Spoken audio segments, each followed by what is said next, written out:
We represent all of Lafourche and Terrebonne Parish as part of our secondary coverage areas. And the cries or the texts we've been getting is that they're not receiving the same amount of attention as would New Orleans or St. Tammany or Baton Rouge is getting. And so what are your plans, or I guess the federal response to Lafourche and Terrebonne? Well, I can tell you that Lafourche and Terrebonne is an extreme priority for us. And, we don't control the news coverage, but we do control government action. And what we're trying to do is make sure that goods, supplies, and attention is focused all over the areas. And so in some areas, it's purely a power issue. In some areas, it's actually still some search and rescue combined with a power issue, combined with a fuel issue. And we know that it's going to be a long road back, but we don't want that delayed or slowed down by a lack of power. So when you start talking about Lafourche, you're talking about Lockport, you're talking about all of those areas. We know the struggle that rebuilding will be, but we're just as focused on making sure that government resources get there too. So you're talking about emergency disaster assistance, critical needs money through FEMA. We have opened up individual assistance. And so those are all things that people who live down in that Lafourche area should be accessing right now. And then when the state gets it to a point where people can come back and start rebuilding, I think down in Port Fourchon in that area, people have already started, then we need to make sure that it's a whole of government effort to help people become whole. Now, we all know in Louisiana that it's not a quick process in terms of government financial assistance in terms of the rebuilding process. But right now, in emergency sheltering, hospitals, and all of those things, we have deployed great federal resources. Do you have any idea on the timetable of Entergy restoring power in Lafourche? I do not. We get an update from Entergy every day, sometimes multiple times a day. And what I'll do is make sure that I get the report on that area. I know that they are working on it, and different areas have different challenges. The New Orleans area has transmission line problems. Lafourche area has more of a utility pole line, and I think the number of utility poles that were down was 5,800.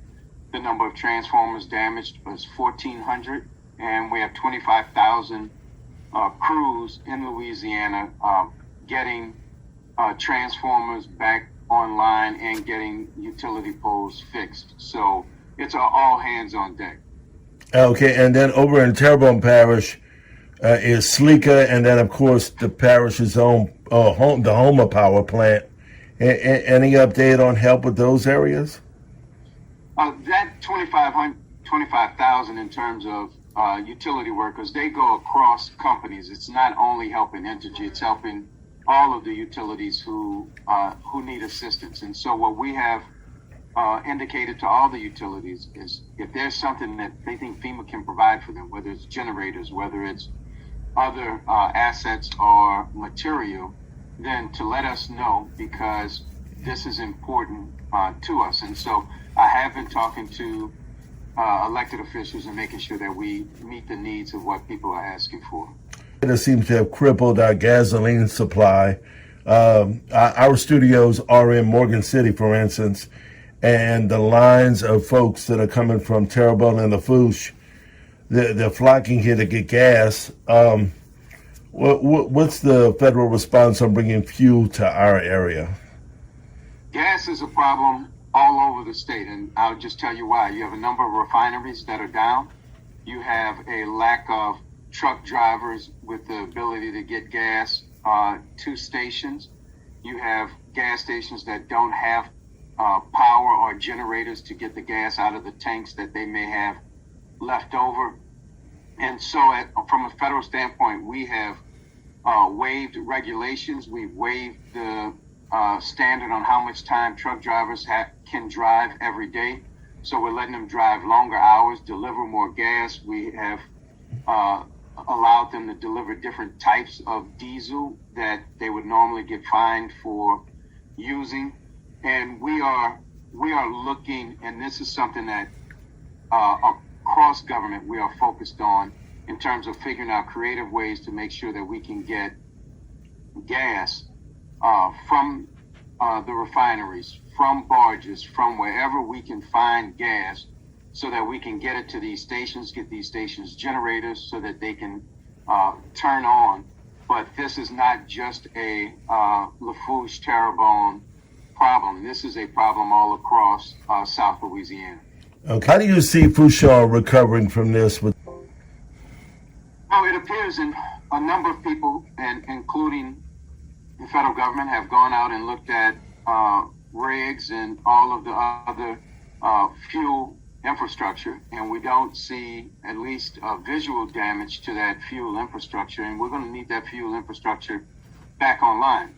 What we do anticipate is getting it back to how it was. Moving on to cell phone service, all of the providers failed us during this storm. Is there some sort of retribution maybe the feds could take to help consumers get some sort of relief from their carrier? And how do you see them beefing up service right now? I mean, signals just stink from one end of the devastation to the other. We have been on them. I've convened calls with the CEOs of Verizon and AT&T, and we've asked, and they have agreed to enter into some sharing agreements so that if it's a Verizon line that's up or AT&T line that's up, where they can, your phone, no matter who your coverage is with, will be able to access that other line without a charge to you. You wouldn't even know it, but using everyone's network to get it back up and going. We're sending down the federal government, and they should be there by now, but we're sending mobile stations so that we can increase the coverage. AT&T, Verizon, and T-Mobile has launched some mobile assets so that they can increase the reliability of the cell networks. It's not 100% effective, but it's going to be better than where we were right after the storm. So we see those assets coming in. We have provided generators for those towers to make sure that they stay online. So when you look at the number of cell sites that were damaged, it is taking a little while for them to come back on. I think Verizon had 500, 200 of them were out. They're gradually coming back online. AT&T had a couple hundred, a little over 100 of them out, at least in metropolitan areas, and they're starting to come back online. So it's a long and tedious process to get them back, but what we're pushing them to do is to bring in their mobile assets, which they are doing and committed that they will continue to do, to make sure that we can get better, reliable cell phone coverage out in all parts of the state. Okay, moving on, what about the mail? The post office has just frozen mail. I'm not sure the answer to that, but have you gotten any word on how that's going to change or what their plans are? No, and I would say this is just from my experience of representing areas that have been devastated. As soon as those cities declare that the roads are safe, that power lines are not still down, and that debris has been removed, and it's safe to deliver mail, the post office usually delivers mail, rain, sleet, or snow. So I can get back to you with an update on mail, U.S. Postal Service. But as I saw, I thought that some of the other carriers were still trying to deliver. Okay. And then finally, schools in Lafourche and Terrebonne have shut down indefinitely. Even with generators, there's still no internet available. Do you see any relief or any sort of aid that could change this to where students could attend school online virtually? Or, have there been any discussions with the I guess, the State Department of Education? That's going to be a local decision made by the parish school boards on whether they want to shift, and the superintendent, whether they want to shift to virtual learning. We will support whatever they want to do, but what we don't do as a federal government is go in and dictate and tell locals what they have to do. The local school superintendent will decide if he wants to go virtual, whether they will just resume after Labor Day, if they think that they can get facilities up. But if they ask us to help them with facilities, we will do that. But it is the local school superintendent and school board that will determine if they go virtual. All right. Do you have any closing thoughts? Yeah, let me say this, and I think this is important, and I think that you touched on it, but I just want to be very clear because I know that people in the state of Louisiana, especially those people outside of New Orleans, outside of Jefferson Parish proper, Metairie, let's be specific, and outside of Baton Rouge, usually think that they're stepchildren in the state and that they don't get a lot of attention. I can promise you, with everything I know and everything I am, that we are focused on Fouchon, we are focused on Terrebonne, we are focused on Grand Isle, we're focused on everywhere that Ida hit. Ida was touted as a massive storm, and it lived up to everything that it was purported to be. And so the recovery will never be fast enough, but I can commit to you that we're not leaving any of our communities behind, whether they're rural communities, whether they're oil and gas centerpiece for the country.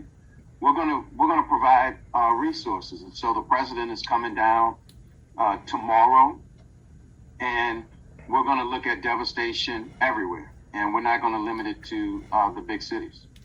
Well, thank you very much, and you know, we're here for you. Any updates you want to get out?